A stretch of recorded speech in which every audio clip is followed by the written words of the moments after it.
কিরামদেরকে একসাথে ডাকলেন এবং যুদ্ধের প্রস্তুতির জন্য আল্লাহ নবী সাহাবায়ে কিরামদেরকে বাছাই করা শুরু করলেন। আল্লাহ নবী হঠাৎ করে ডাক দিলেন, আমার একজন সাহাবী যায়েদ ইবনে হারেসা, তুমি কোথায়? যায়েদ ইবনে হারেসা রাসূলুল্লাহ সাল্লাল্লাহু আলাইহি ওয়াসাল্লামের দরবারে এসে বলে, ইয়া রাসূলুল্লাহ লাব্বাইক ওয়া সাদাইক, আমি আপনার কদমে হাজির আছি, আমি আপনার কাছে হাজির আছি।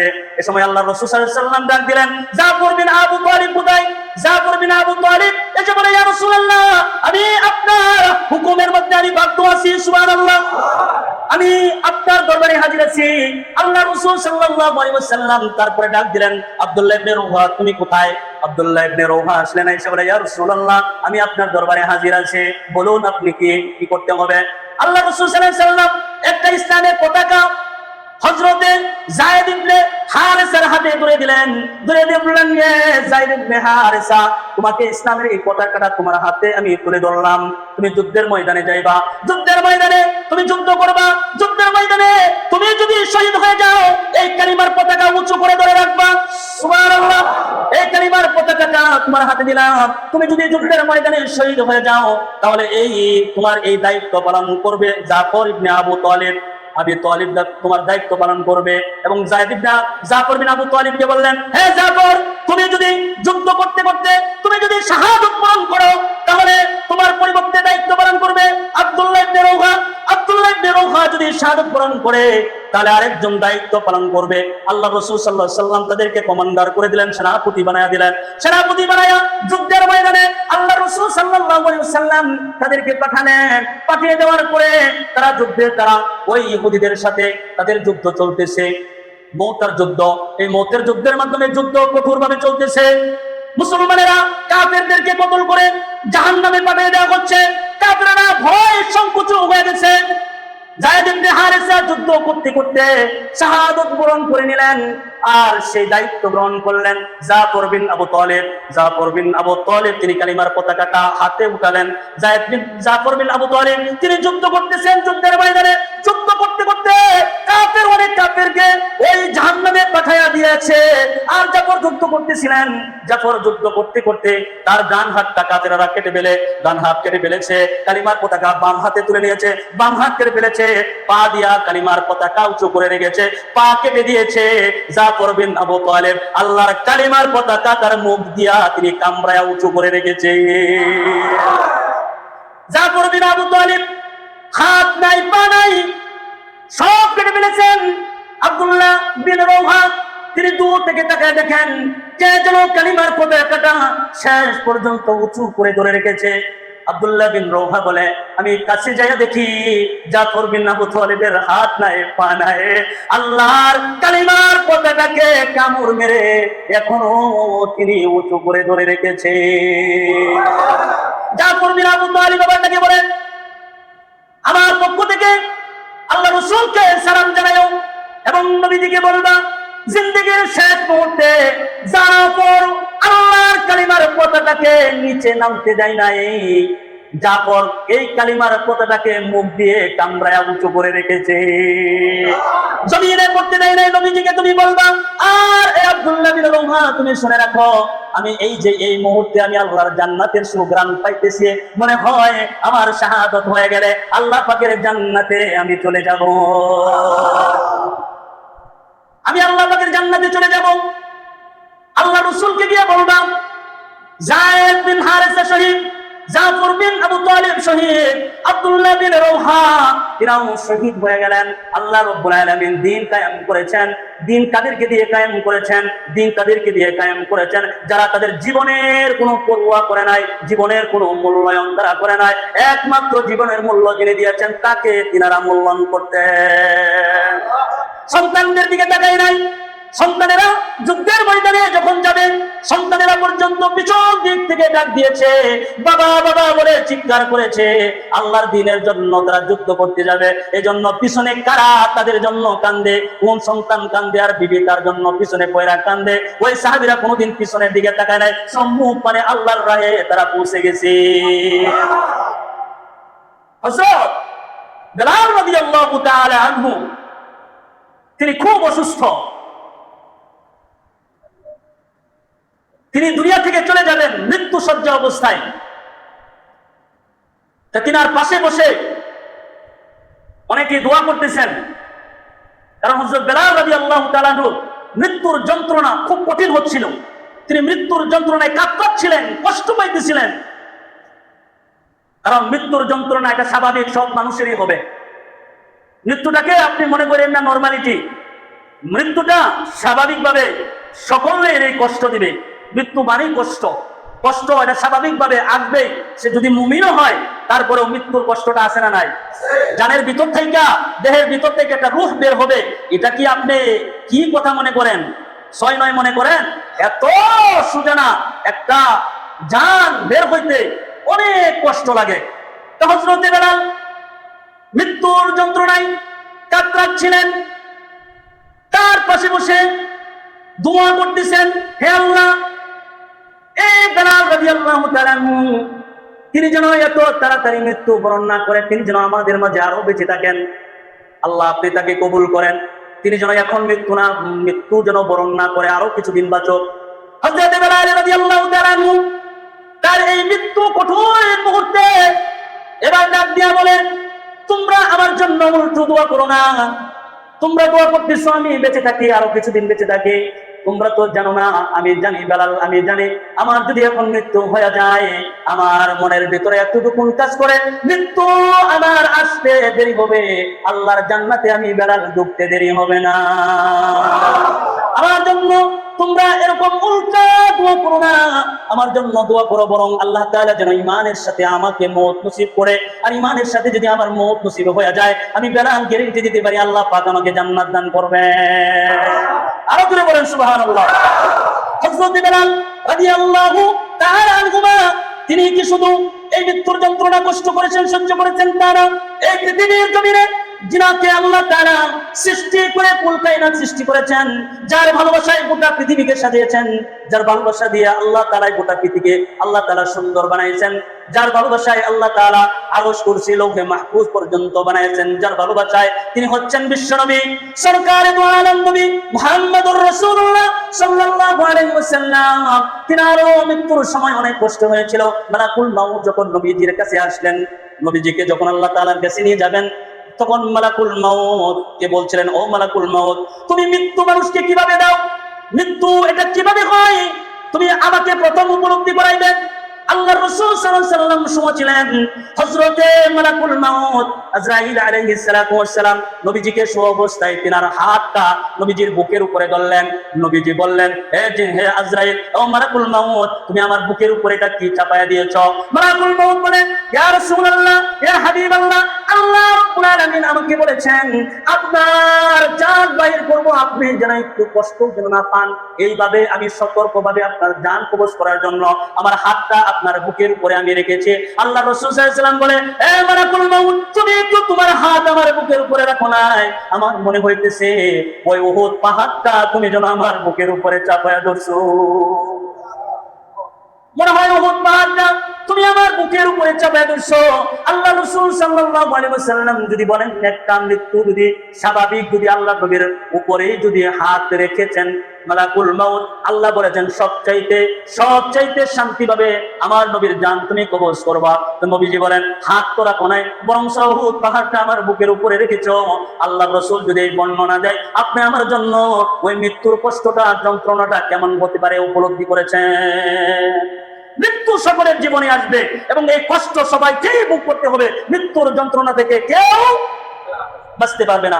আল্লাহ তাআলা রব্বুল আলামিন বলছেন, ওয়া মিনাল্লাযীনা আশরাকু ইয়াওয়াদ্দু আহাদুহুম লাউ ইউআম্মারু আলফা সানা, 1000 বছর বেঁচে থাকতে চায়। ওয়া মা হুয়া বিমুযাহজিহি মিনাল আযাব, আল্লাহ বলেন এরা 1000 বছর বেঁচে থাকলেও আমার শাস্তি থেকে এরা বাঁচতে পারবে না। ওয়াল্লাহু বাসীরুম বিমা ইয়ামালুন, আল্লাহ তাআলা বলেন এদের কর্মকাণ্ড সম্পর্কে আমি আল্লাহ তাআলা সব দেখি। সুবহানাল্লাহ বলেন, কারণ আমি এদের কর্মকাণ্ড সম্পর্কে আমি সবকিছু আমি আল্লাহ তাআলা দেখি, সবকিছু আমি জানি। আমি আল্লাহকে আনফলো করে তারা তাদের জিন্দেগি চালাইবে, 1000 বছর বেঁচে থাকবে, হতে পারে না, মরবে তো গ্রেফতার হবে, জাহান্নামের শাস্তি ভোগ করতে হবে। কথা বলেন ঠিক না ঠিক? তারপরের আয়াতে আল্লাহ তাআলা নতুন একটা বিষয়কে সামনে এনেছেন। নতুন একটা বিষয় খুব সুন্দর করে বুঝবেন। আল্লাহ তাআলার সামনে যে বিষয় টেনেছেন এটা নতুন একটা বিষয়।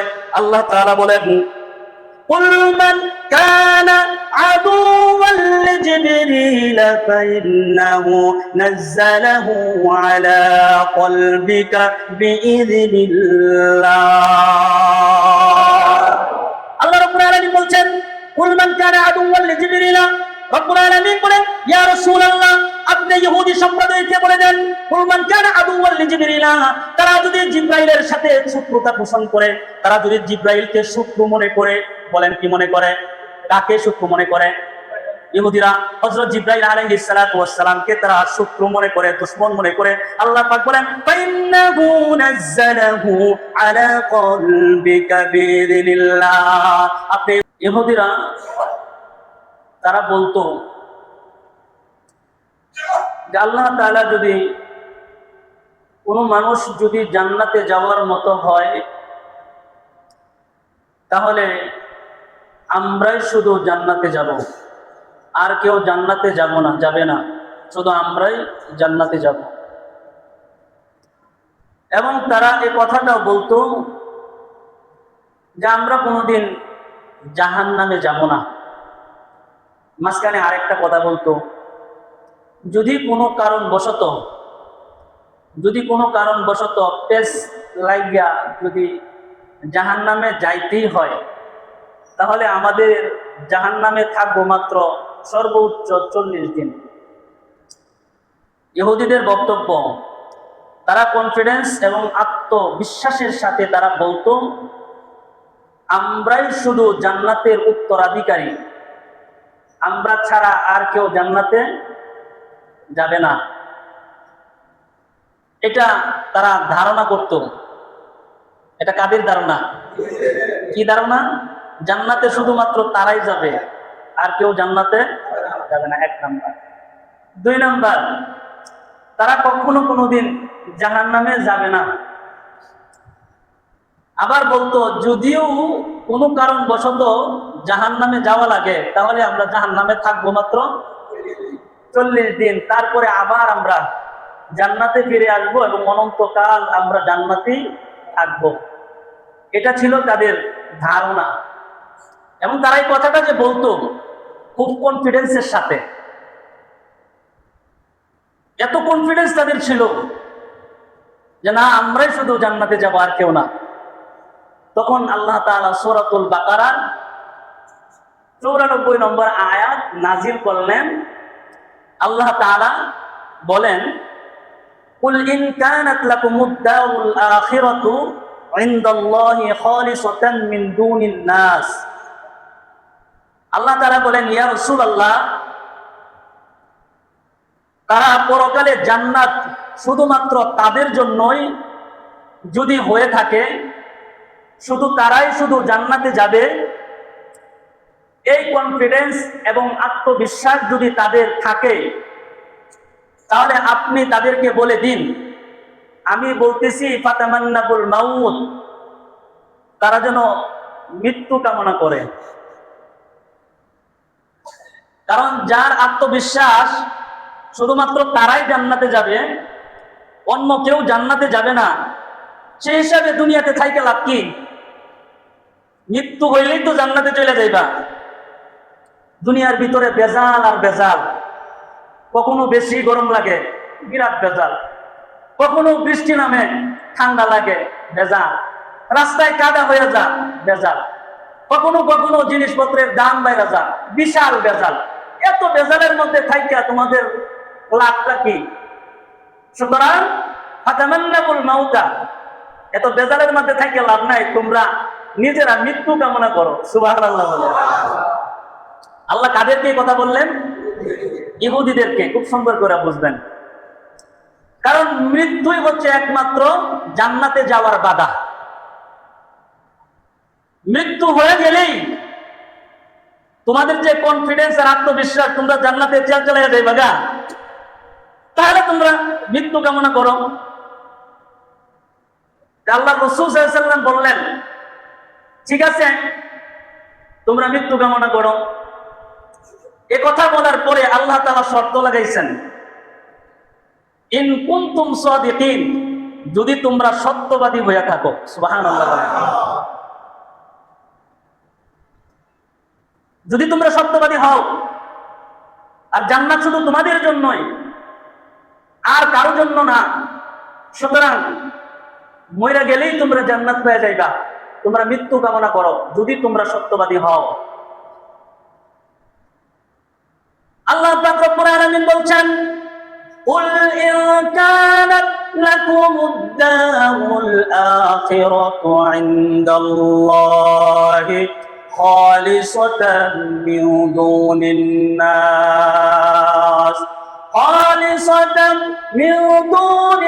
নাস ফাতামান্নাউল মাউতা ইন কুনতুম সাদিকিন। আল্লাহ রাব্বুল আলামিন বললেন, ইয়া রাসূলুল্লাহ, ইয়া হাবিবাল্লাহ, পরকালে জান্নাত শুধুমাত্র তাদের জন্যই যদি হয়ে থাকে, তাহলে আপনি সেই ইহুদিদেরকে বলে দিন তারা যেন মৃত্যু কামনা করে। আর মৃত্যুটা কামনা করবে কারা? মৃত্যু কামনা করবে ইন কুনতুম সাদিকিন। আল্লাহ পাক শর্ত লাগাইছেন, যদি তোমরা সত্যবাদী হও তাহলে তোমরা মৃত্যু কামনা করো। আল্লাহ তাআলা এই কথাটা নবীজিকে জানাইলেন। তারপরের আয়াতে আল্লাহ তাআলা বলতেছেন, ওয়ালাই ইয়াতামান্নাউহু আবাদান বিমা কদ্দামাত আইদিহিম। আল্লাহু আকবার বলেন। আল্লাহ তাআলা বলেন, ওয়ালাই ইয়াতামান্নাউহু আবাদা। ইয়া রাসূলুল্লাহ, এরা কখনো, আল্লাহ তাআলা চ্যালেঞ্জ দিচ্ছেন, চ্যালেঞ্জ করতেছেন ইহুদিদের সাথে। ওয়ালাই ইয়াতামান্নাউহু আবাদা, ইয়া রাসূলুল্লাহ, তারা কখনো কোনোদিন পশ্চিম কালেও মৃত্যু কামনা করবে না। তারা কখনো পশ্চিম কালেও মৃত্যু কামনা করবে না। কেন? বিমা কদ্দামাত আইদিহিম, কারণ এরা প্রত্যেকেই জানে যে এরা দুই হাতে কি কামাই করেছে, এই দুই হাতে কি পরিমাণ গুনাহ করেছে, কত জুলুম করেছে, কি অপরাধ করেছে, কত বড় বড় গুনাহ করেছে, এরা ভালো করেই জানে। এজন্য এরা মৃত্যু কামনা করবে না। কারণ মৃত্যু কামনা করবে, মৃত্যুকে তো ভয় পাওয়ার কথা মুমিনের হইতে পারে না। মুমিন কখনো মৃত্যুকে ভয় পায় না। মুমিন মনে করেন মৃত্যুর দরজা হচ্ছে আমার জান্নাতের দরজা। ওয়ালা ইয়াতামান্নাহু আবাদা, এরা কখনো মৃত্যু কামনা করবে না। বিমা কদ্দামাত আইদিহিম, এরা এদের কর্ম সম্পর্কে ভালো করেই জানে। এরা যে কত বড় ফিতনাবাজ, কত বড় চাপাবাজ, কত বড় জুলুমবাজি এরা করছে এই দুনিয়াতে, এরা ভালো করেই জানে। তারপরে আল্লাহ তাআলা বলেন, ইয়া রাসূলুল্লাহ, আপনি শুনুন, আল্লাহু আলিমুম বিজ-জালিমিন। আল্লাহ পাক রব্বুল আলামিন বললেন, আল্লাহু আলিমুম বিজ-জালিমিন, জালেমদের সম্পর্কে আল্লাহ তাআলা ভালো করে জানে। সুবহানাল্লাহ। আল্লাহ পাক বলছেন যে আমি জালেমদের সম্পর্কে ভালো করেই জানি, তারা কখনো মৃত্যু কামনা করবে না। চ্যালেঞ্জ কার? আরো জোরে বলেন। তারপরের আয়াতে আল্লাহ রাব্বুল আলামিন খুব সুন্দর করে আমাদেরকে জানায় দিয়েছেন। আল্লাহ তাআলা বলেন, ইয়া রাসূলুল্লাহ, আপনি শুনুন, ওয়ালা তাজিদান্নাহুম আহসানান নাসি আলা হায়া। আল্লাহ তাআলা বলেন যে শুনো, ওয়ালা তাজিদান্নাহুম আহসানান নাসি আলা হায়া। ইয়া রাসূলুল্লাহ, এরা তো মৃত্যু কামনা করবেই না, কিন্তু দেখেন মৃত্যু তো কামনা করবেই না, বরং এরা ওয়ালা তাজিদান্নাহুম আহসানান নাসি আলা হায়া, এরা এদের জীবনের ব্যাপারে, এই দুনিয়ার জীবনটাকে নিয়ে তাদেরকে আপনি খুব বেশি লোভনীয় পাবেন।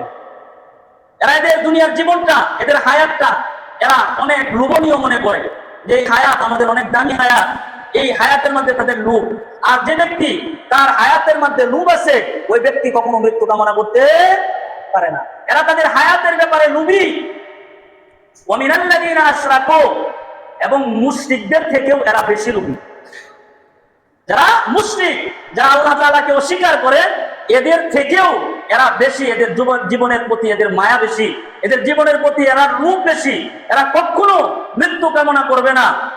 আয়াওয়াতু আহাদুহুম লাউ ইউআম্মারু আলফা সানা। আল্লাহু আকবার বলেন। আল্লাহ তাআলা বলছেন, বরং এরা তো, তারা বলে আমরা যদি 1000 বছর বেঁচে থাকতে পারতাম। কি বলে এরা? ইহুদিরা বরং বলতে থাকে, আমরা যদি অনেক দীর্ঘ হায়াত পাইতাম, আমরা যদি লম্বা হায়াত পাইতাম, 1000 বছর যদি বাঁচতে পারতাম, এটা ছিল তাদের অবস্থান। তারা তো মৃত্যু কামনা বরং করবেই না, তারা আবার দুনিয়াতে বাঁচতে চাই কয় হাজার বছর, 1000 বছর। কিংবা আল্লাহ তাআলা এই কোরআনে কারীমের মধ্যে এইভাবে বলছেন যে তারা 1000 বছর বাঁচতে চাই। আর যে ব্যক্তি 1000 বছর বাঁচার ইচ্ছা চিন্তা ফিকির আছে, ওই ব্যক্তি মৃত্যু কামনা করবে? সে মৃত্যু কামনা করবে না। কারণ কেন? কারণ সে এই দুনিয়ার জীবনের প্রতি তার খুব বেশি মায়া, দুনিয়ার ব্যাপারে তারা খুব বেশি লোভী, এজন্য তারা কখনো কোনোদিন মৃত্যু কামনা করবে না। কিন্তু একজন মুমিনের বৈশিষ্ট্য হচ্ছে যে মৃত্যু তো আমাদের জন্য হাদিয়া।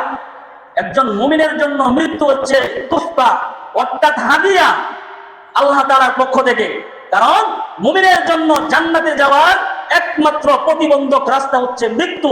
আর যখনই মুমিনের মৃত্যু হয়ে যায়, ডাইরেক্টলি আল্লাহ তাআলা জান্নাতের দরজাগুলো এই মুমিনের জন্য খুলে দেন। এটা হলো একজন মুমিনের বৈশিষ্ট্য, একজন মুমিনের গুণ। কারণ যে জান্নাত চায় তাকে এই মৃত্যুর জন্য, মৃত্যুর জন্য সে সব সময় আল্লাহ তাআলার সাথে সাক্ষাৎ করার জন্য সে সব সময় প্রস্তুতি গ্রহণ করে। এটা হলো মুমিনের গুণ, মুমিনের বৈশিষ্ট্য। সুবহানাল্লাহ বলেন। কারণ যে জান্নাত চায় তাকে মৃত্যুর দরজা অতিক্রম করতেই হবে। যতক্ষণ পর্যন্ত সে মৃত্যুর দরজা অতিক্রম না করবে, ততক্ষণ পর্যন্ত সে জান্নাতে যেতে পারবে না। মৃত্যু কোনো সমাপ্তি নয়। আমরা মনে করি দুনিয়ার এই হায়াতি জিন্দেগিতে আমার মৃত্যু হয়ে গেছে, সমাপ্তি ঘটে গেছে, আর কোনো কিছু হবে না। আল্লাহ তাআলা বলেন না, মৃত্যু এটা সমাপ্তি নয়, বরং মৃত্যু জিনিসটা এমন যে মৃত্যু এটা মুমিনের জন্য আল্লাহর পক্ষ থেকে আল্লাহ তাআলার সাথে সাক্ষাতের একটা মাত্র মাধ্যম। তাহলে আমার মৃত্যুর পরে আমার মুলাকাত হলো রব্বুল আলামিনের দরবারে, তিনার সাথে আমার সাক্ষাৎ হলো, তাহলে কি আমার মৃত্যু সমাপ্তি হয়ে গেল? মৃত্যু থেকে আমার সমাপ্তি শেষ?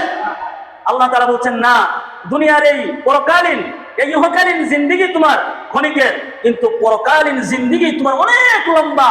যে পরকালের জিন্দেগিতে তুমি তোমার এই হায়াতের জীবনের কোনো সমাপ্তি নাই, তোমার হায়াতের কোনো শেষ নাই, অনন্তকাল তুমি পরকালের জিন্দেগি তুমি স্থাপন করবা। তাহলে পরকালের জিন্দেগির জন্য তোমার কতটুকুন আয়োজন দরকার, কতটুকুন প্রস্তুতি নেওয়া দরকার। একজন মুমিন এই অল্প দিনে, এই অল্প সময়ে দুনিয়া থেকে পরকাল আখিরাতের চিন্তা করে, আল্লাহর সাথে মুলাকাতের চিন্তা করে, সে সবসময় আল্লাহ তাআলার সাথে সাক্ষাতের প্রস্তুতি গ্রহণ করে। সুবহানাল্লাহ।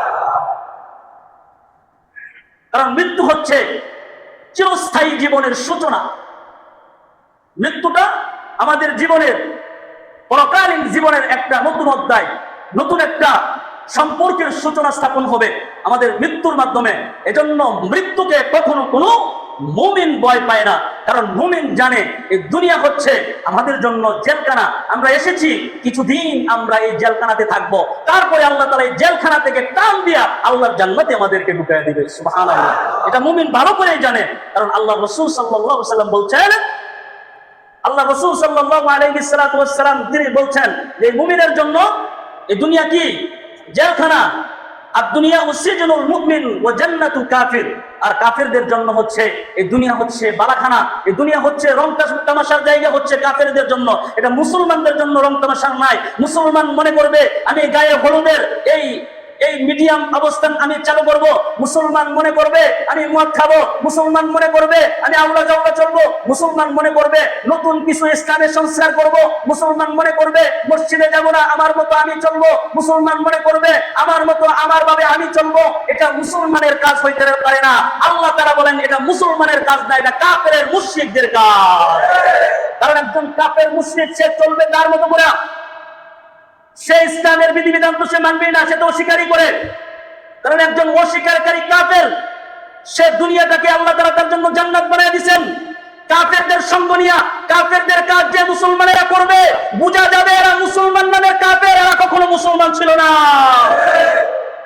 এজন্য মুমিনের বৈশিষ্ট্য, যতদিন আল্লাহ তাআলা আমাকে হায়াত দিয়েছেন, ততদিন আল্লাহর রাজি খুশির পথে, আল্লাহর দ্বীনের পথে আমাকে অগ্রসর হতে হবে, এগিয়ে যেতে হবে। কাফের মুশরিকদেরকে, তাদেরকে নকল করে মুসলমান কখনো চলতে পারে না। মুসলমানদের তো নকল করবে গোটা বিশ্ব, মুসলমানদেরকে দেখে গোটা বিশ্ব তারা পরিবর্তন হবে। মুসলমান দেখে গোটা বিশ্ব পরিবর্তন হয়েছে। ওই পরিবর্তনের মুমিন যদি আমরাও হতে পারি, তাহলে এই বিশ্ব একদিন মুসলমানের হাতে আসবে। মুসলমানদের ঈমান, আকীদা, বিশ্বাস দেখে প্রত্যেকে কালিমার পতাকা নিয়ে তারা উঠতে থাকবে।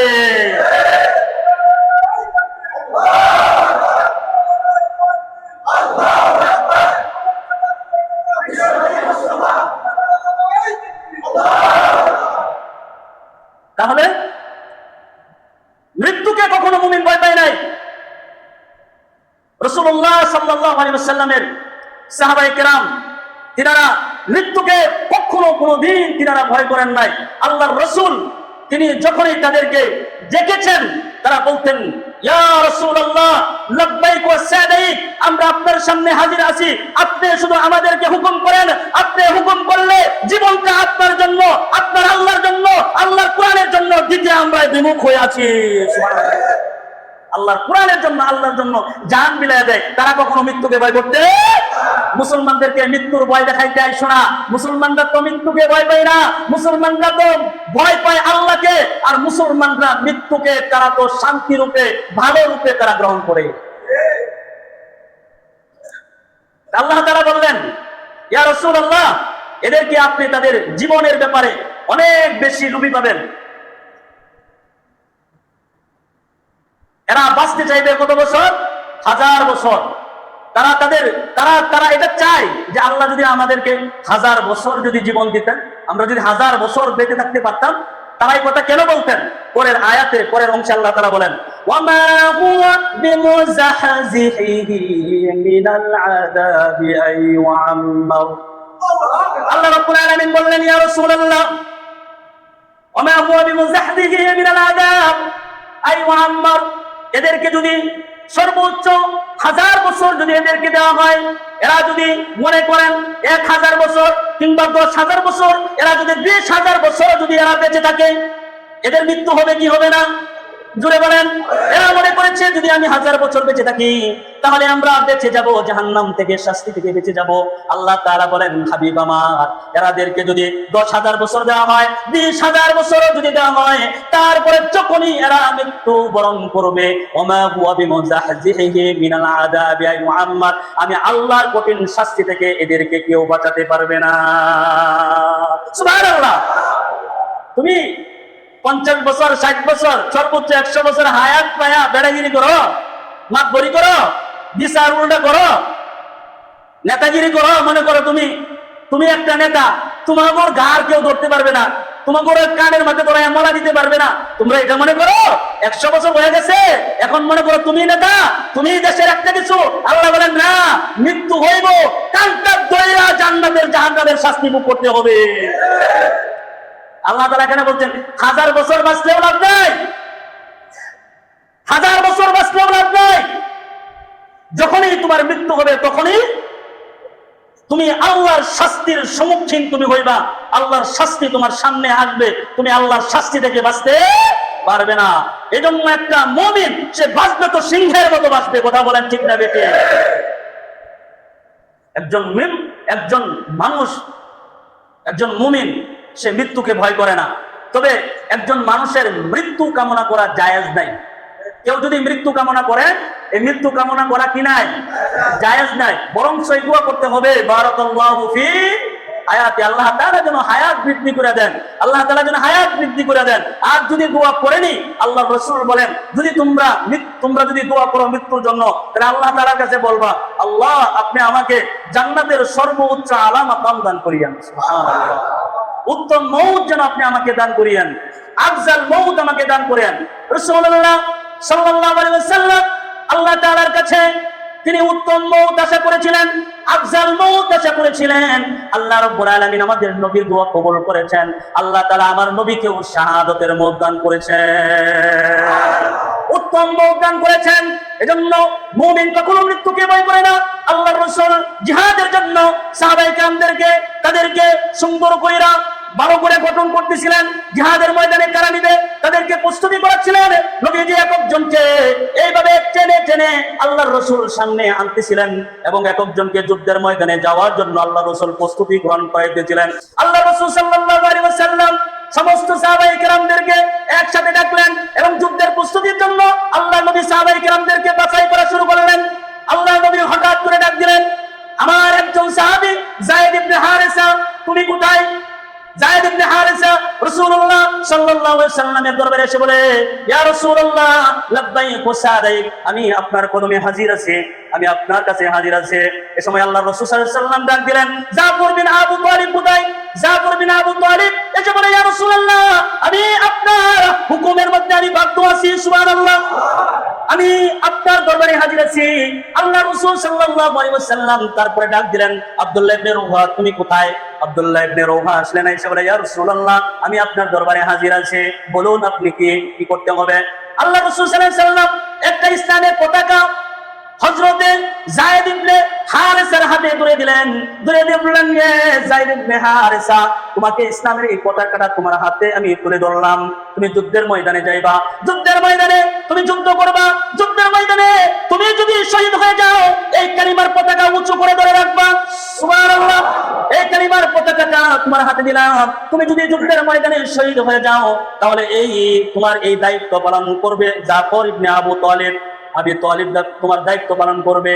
এবং জাফর বিন আবু তালিবকে বললেন, হে জাফর তুমি যদি যুদ্ধ করতে করতে তুমি যদি শাহাদাত বরণ করো তাহলে তোমার পরিবর্তে দায়িত্ব পালন করবে আব্দুল্লাহ ইবনে রওহা। আব্দুল্লাহ ইবনে রওহা যদি শাহাদাত বরণ করে তাহলে আরেকজন দায়িত্ব পালন করবে। আল্লাহ রাসূল সাল্লাল্লাহু আলাইহি ওয়াসাল্লাম তাদেরকে কমান্ডার করে দিলেন, সেনাপতি বানায়া দিলেন।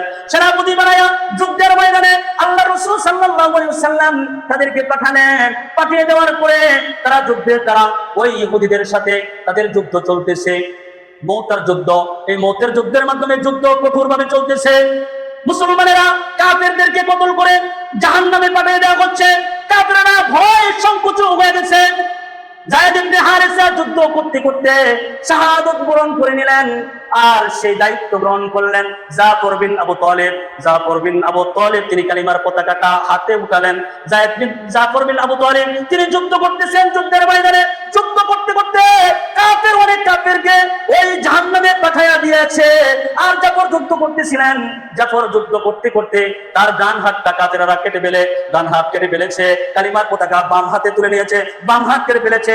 পা দিয়া কালিমার পতাকা উঁচু করে রেখেছে, পা কেটে দিয়েছে। জাফর বিন আবু তালিব আল্লাহর কালিমার পতাকা তার মুখ দিয়া তিনি কামড়ায়া উঁচু করে রেখেছে। জাফর বিন আবু তালিব হাত নাই পা নাই সব কেটে ফেলেছেন। আব্দুল্লাহ বিন রওহা তিনি দূর থেকে তাকায় দেখেন কে যেন কালিমার পতাকাটা শেষ পর্যন্ত উঁচু করে ধরে রেখেছে। আব্দুল্লাহ বিন রওহা বলে, আমি কাছে যাইয়া দেখি জাফর বিন আবু তালিবের হাত নাই পা নাই, আল্লাহর কালিমার পতাকাকে কামড় মেরে এখনো তিনি উঁচু করে ধরে রেখেছে। জাফর বিন আবু তালিব বাবাকে বলেন, আমার পক্ষ থেকে আল্লাহ রাসূলকে সালাম জানাও এবং নবীজিকে বলবা জিন্দেগীর শেষ মুহূর্তে জাফর আল্লাহর কালিমার পতাকাকে নিচে নামতে দেয় নাই। জাফর এই কালিমার পতাকাকে মুখ দিয়ে কামড়ায়া উঁচু করে রেখেছে, জমিনে পড়তে দেয় নাই। নবীজিকে তুমি বলবা। আর এই আব্দুল্লাহ বিন রওহা তুমি শুনে রাখো, আমি এই মুহূর্তে আমি আল্লাহর জান্নাতের সুঘ্রাণ পাইতেছি, মনে হয় আমার শাহাদাত হয়ে গেলে আল্লাহ পাকের জান্নাতে আমি চলে যাব, আমি আল্লাহ পাকের জান্নাতে চলে যাব। আল্লাহ রাসূলকে গিয়ে বললাম যায়েদ বিন হারেসা শহীদ, জাফর বিন আবু তালিব শহীদ, আব্দুল্লাহ বিন রওহা তিনাও শহীদ হয়ে গেলেন। আল্লাহ রাব্বুল আলামিন দ্বীন কায়েম করেছেন। দ্বীন কাদেরকে দিয়ে কায়েম করেছেন? দ্বীন তাদেরকে দিয়ে কায়েম করেছেন যারা তাদের জীবনের কোনো পরোয়া করে নাই, জীবনের কোনো মূল্যায়ন তারা করে নাই। একমাত্র জীবনের মূল্য যিনি দিয়েছেন তাকে তিনারা মূল্যায়ন করতেন। সন্তানদের দিকে তাকায় নাই। সন্তানেরা যুদ্ধের ময়দানে যখন যাবে সন্তানেরা পর্যন্ত পিছন দিক থেকে ডাক দিয়েছে, বাবা বাবা বলে চিৎকার করেছে। আল্লাহর দ্বীনের জন্য তারা যুদ্ধ করতে যাবে, এজন্য পিছনে কারা তাদের জন্য কান্দে, কোন সন্তান কান্দে আর বিবি তার জন্য পিছনে পয়রা কান্দে। ওই সাহাবীরা কোনোদিন পিছনের দিকে তাকায় নাই, সম্মুখ মানে আল্লাহর রাহে তারা পৌঁছে গেছে। হযরত বেলাল রাদিয়াল্লাহু তাআলা আনহু তিনি খুব অসুস্থ, তিনি দুনিয়া থেকে চলে যাবেন মৃত্যু শয্যা অবস্থায়।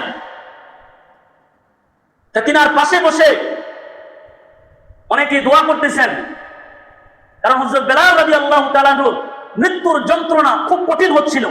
তিনি মৃত্যুর যন্ত্রণায় কাঁদছিলেন, কষ্ট পাইতেছিলেন। কারণ মৃত্যুর যন্ত্রণা এটা স্বাভাবিক, সব মানুষেরই হবে।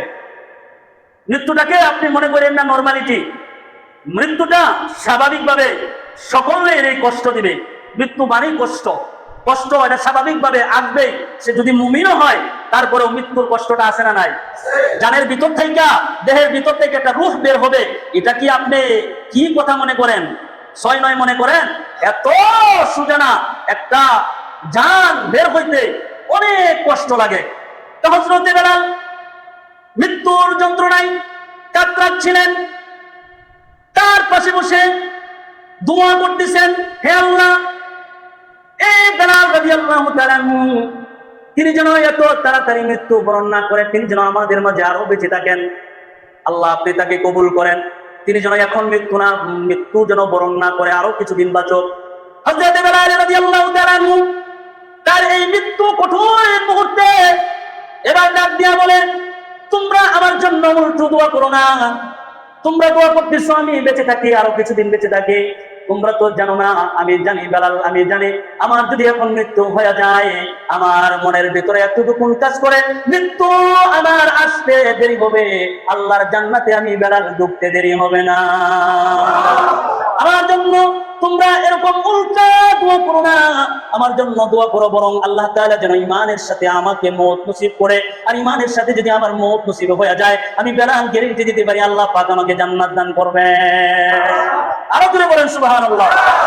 হযরত বেলাল রাদিয়াল্লাহু তাআলা আনহু তিনি কি শুধু এই মৃত্যুর যন্ত্রণা কষ্ট করেছেন, সহ্য করেছেন তা না, এই পৃথিবীর জমিনে যিনাকে আল্লাহ তাআলা সৃষ্টি করে কুল কায়নাত সৃষ্টি করেছেন, যার ভালোবাসায় গোটা পৃথিবীকে সাজিয়েছেন, যার ভালোবাসা দিয়ে আল্লাহ তাআলা গোটা পৃথিবীকে আল্লাহ তাআলা সুন্দর বানাইছেন, যার ভালোবাসায় আল্লাহ তাআলা আরশ কুরসি লৌহে মাহফুজ পর্যন্ত বানাইছেন, যার ভালোবাসায় তিনি হচ্ছেন বিশ্বনবী সরকারে দু আলম নবী মুহাম্মদুর রাসূলুল্লাহ সাল্লাল্লাহু আলাইহি ওয়াসাল্লাম। তিনারও মৃত্যুর সময় অনেক কষ্ট হয়েছিল। মালাকুল মাউত যখন নবীজির কাছে আসলেন, নবীজিকে যখন আল্লাহ তাআলার কাছে নিয়ে যাবেন, তখন মালাকুল মাউত কে বলছিলেন, ও মালাকুল মাউত, তুমি মৃত্যু মানুষকে কিভাবে দাও? মৃত্যু এটা কিভাবে হয়? তুমি আমাকে প্রথম উপলব্ধি করাইবেন। আল্লাহর রাসূল সাল্লাল্লাহু আলাইহি ওয়াসাল্লাম শুনেছিলেন হযরতে মালাকুল মাউত আজরাইল আলাইহিস সালাতু ওয়াস সালাম নবীজিকে শোয়া অবস্থায় তিনার হাতটা নবীজির বুকের উপরে ধরলেন। নবীজি বললেন, হে আজরাইল, ও মালাকুল মাউত, তুমি আমার বুকের উপরে এটা কি চাপায়া দিয়েছো? মালাকুল মাউত বলেন, ইয়া রাসূলুল্লাহ, ইয়া হাবিবাল্লাহ, আল্লাহ রাব্বুল আলামিন আমাকে বলেছেন আপনার জান বাইর করব, আপনি যেন একটু কষ্ট যেন না পান, এইভাবে আমি সতর্কভাবে আপনার জান কবজ করার জন্য আমার হাতটা আপনার বুকের উপরে আমি রেখেছি। আল্লাহ রাসূল সাল্লাল্লাহু আলাইহি ওয়াসাল্লাম বলে, এ মালাকুল মাউত, তুমি একটু তোমার হাত আমার বুকের উপরে রাখো নাই, আমার মনে হইতেছে ওই উহুদ পাহাড়টা তুমি যেন আমার বুকের উপরে চাপায়া ধরছো। মনে হয় উহুদ পাহাড়টা তুমি আমার বুকের উপরে চাপায়া ধরছো। আল্লাহ রাসূল সাল্লাল্লাহু আলাইহি ওয়াসাল্লাম যদি বলেন একটা মৃত্যু যদি স্বাভাবিক, যদি আল্লাহ নবীর উপরে যদি হাত রেখেছেন মালাকুল মাউত, আল্লাহ বলেছেন সবচাইতে শান্তিভাবে আমার নবীর জান তুমি কবজ করবা। তো নবীজি বলেন, হাত তো রাখো নাই, বরং উহুদ পাহাড়টা আমার বুকের উপরে রেখেছো। আল্লাহ রাসূল যদি এই বর্ণনা দেয়, আপনি আমার জন্য ওই মৃত্যুর কষ্টটা, যন্ত্রণাটা কেমন হতে পারে উপলব্ধি করেছেন। মৃত্যু সকলের জীবনে আসবে এবং এই কষ্ট সবাইকেই ভোগ করতে হবে। মৃত্যুর যন্ত্রণা থেকে কেউ বাঁচতে পারবে না। আল্লাহ তাআলা রব্বুল আলামিন বলছেন, ওয়া মিনাল্লাযীনা أشركوا يود أحدهم لو يعمر ألف سنة হাজার বছর বেঁচে থাকতে চায় ওমা হুয়া বিমুজাহজিহি মিনাল আযাব আল্লাহ বলেন এরা হাজার বছর বেঁচে থাকলেও আমার শাস্তি থেকে এরা বাঁচতে পারবে না ওয়াল্লাহু বাসীরুম বিমা ইয়ামালুন আল্লাহ তাআলা বলেন এদের কর্মকাণ্ড সম্পর্কে আমি আল্লাহ তাআলা সব দেখি সুবহানাল্লাহ বলেন কারণ আমি এদের কর্মকাণ্ড সম্পর্কে আমি সবকিছু আমি আল্লাহ তাআলা দেখি সবকিছু আমি জানি আমি আল্লাহকে আনফলো করে তারা তাদের জিন্দেগি চালাইবে হাজার বছর বেঁচে থাকবে হতে পারে না মরবে তো গ্রেফতার হবে জাহান্নামের শাস্তি ভোগ করতে হবে কথা বলেন ঠিক না ঠিক তারপরের আয়াতে আল্লাহ তাআলা নতুন একটা বিষয়কে সামনে এনেছেন নতুন একটা বিষয় খুব সুন্দর করে বুঝবেন আল্লাহ তাআলার সামনে যে বিষয়টা এনেছেন এটা নতুন একটা বিষয় আল্লাহ তাআলা বলেন قل من كان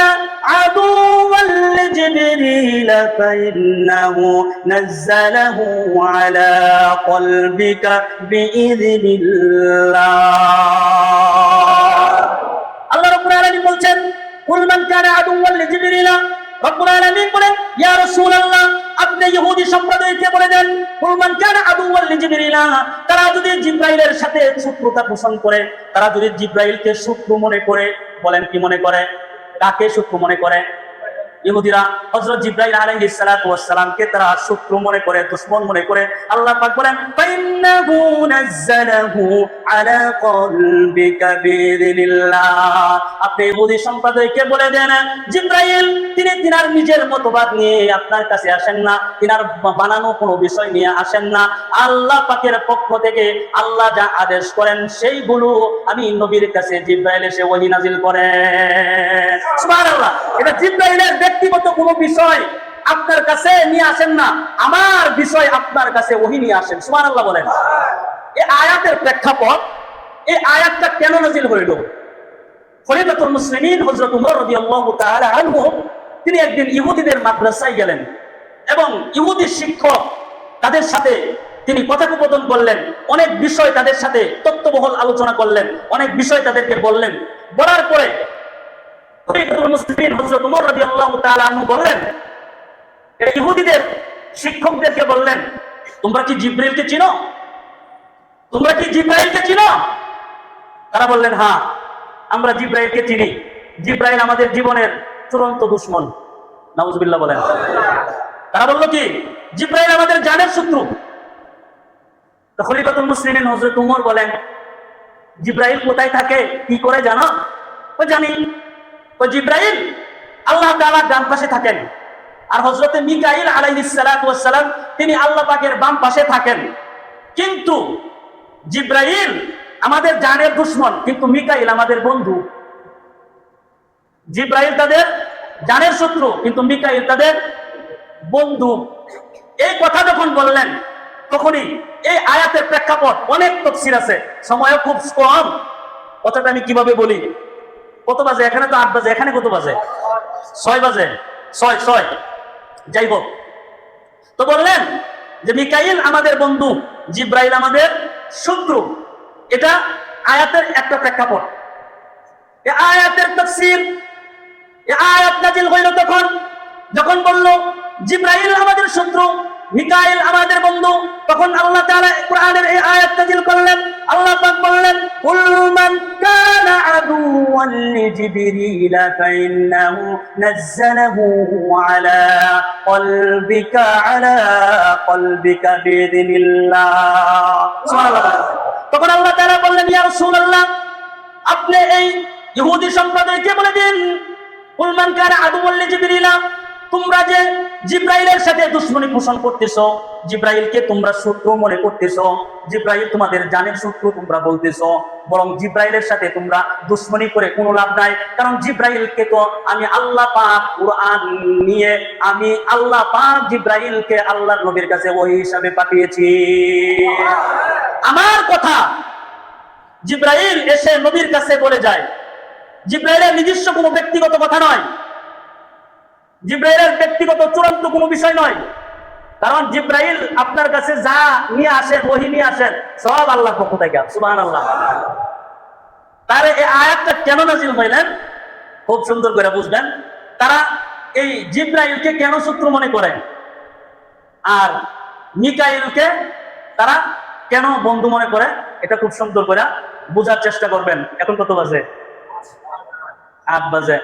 ইনশাআল্লাহ আগামী জুমায় এই থেকেই তারা জিব্রাইলকে কেন শত্রু মনে করেন এবং মিকাইলকে কেন বন্ধুরূপে তারা গ্রহণ করেছিলেন, এই বিষয়ের আলোচনা আগামী জুমায় আল্লাহ তাআলা যদি হায়াত দারাজ করে এখান থেকে শুরু হবে। আল্লাহ পাক আমাদেরকে যা বলেছি আমল করবার তৌফিক দান করো, বলেন আমিন।